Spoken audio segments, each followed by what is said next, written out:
اور اب تو وہ جو مجھ سے کم عمر ہیں میرا تمسخر کرتے ہیں، جن کے باپ دادا کو اپنے گلہ کے کتوں کے ساتھ بھی رکھنا مجھے ناگوار تھا، بلکہ ان کے ہاتھوں کی قوت مجھے کس بات کا فائدہ پہنچائے گی۔ وہ ایسے آدمی ہیں جن کی جوانی کا زور زائل ہو گیا، وہ افلاس اور قحط کے مارے دبلے ہو گئے ہیں، وہ ویرانی اور سنسانی کی تاریکی میں خاک چاٹتے ہیں، وہ جھاڑیوں کے پاس لونیے کا ساگ توڑتے ہیں اور جھاؤ کی جڑیں ان کی خوراک ہیں۔ وہ لوگوں کے درمیان رگیدے گئے ہیں، لوگ ان کے پیچھے ایسے چلاتے ہیں جیسے چور کے پیچھے۔ ان کو وادیوں کے شگافوں میں اور غاروں اور زمین کے بھٹوں پر رہنا پڑتا ہے۔ وہ جھاڑیوں کے درمیان رینگتے اور جھنکاروں کے نیچے اکٹھے پڑے رہتے ہیں۔ وہ احمقوں بلکہ کمینوں کی اولاد ہیں۔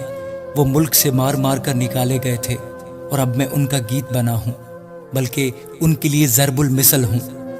وہ مجھ سے گن کھاتے، وہ مجھ سے دور کھڑے ہوتے اور میرے منہ پر تھوکنے سے باز نہیں رہتے، کیونکہ خدا نے میرا چلہ ڈھیلا کر دیا ہے اور مجھ پر آفت بھیجی، اس لیے وہ میرے سامنے بے لگام ہو گئے ہیں۔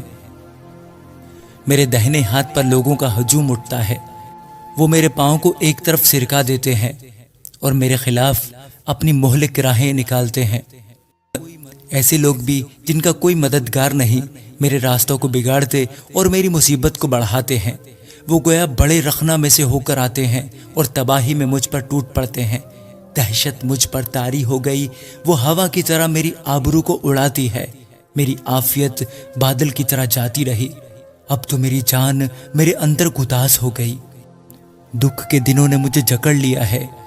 رات کے وقت میری ہڈیاں میرے اندر چھد جاتی ہیں اور وہ درد جو مجھے کھائے جاتے ہیں دم نہیں لیتے۔ میرے مرض کی شدت سے میری پوشاک بدنما ہو گئی، وہ میرے پیراہن کے گریبان کی طرح مجھ سے لپٹی ہوئی ہے۔ اس نے مجھے کیچڑ میں دھکیل دیا ہے، میں خاک اور راکھ کی مانند ہو گیا ہوں۔ میں تجھ سے فریاد کرتا ہوں اور تو مجھے جواب نہیں دیتا۔ میں کھڑا ہوتا ہوں اور تو مجھے گھورنے لگتا ہے۔ تو بدل کر مجھ پر بے رحم ہو گیا ہے، اپنے بازو کے زور سے تو مجھے ستاتا ہے۔ تو مجھے اوپر اٹھا کر ہوا پر سوار کرتا ہے اور مجھے آندھی میں گھلا دیتا ہے، کیونکہ میں جانتا ہوں کہ تو مجھے موت تک پہنچائے گا اور اس گھر تک جو سب زندوں کے لیے مقرر ہے۔ تو بھی کیا تباہی کے وقت کوئی اپنا ہاتھ نہ بڑھائے گا اور مصیبت میں فریاد نہ کرے گا؟ کیا میں درد مند کے لیے روتا نہ تھا؟ اور کیا میری جان محتاج کے لیے آزردہ نہ ہوتی تھی؟ جب میں بھلائی کا منتظر تھا تو برائی پیش آئی، جب میں روشنی کے لیے ٹھہرا تھا تو تاریکی آئی۔ میری انتڑیاں ابل رہی ہیں اور آرام نہیں پاتی، مجھ پر مصیبت کے دن آ پڑے ہیں۔ میں بغیر دھوپ کے کالا ہو گیا ہوں، میں مجمع میں کھڑا ہو کر مدد کے لیے دہائی دیتا ہوں۔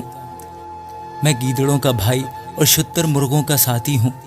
میری کھال کالی ہو کر مجھ پر سے گرتی جاتی ہے اور میری ہڈیاں حرارت سے جل گئیں، اسی لیے میری ستار سے ماتم اور میری بانسلی سے رونے کی آواز نکلتی ہے۔ آمین۔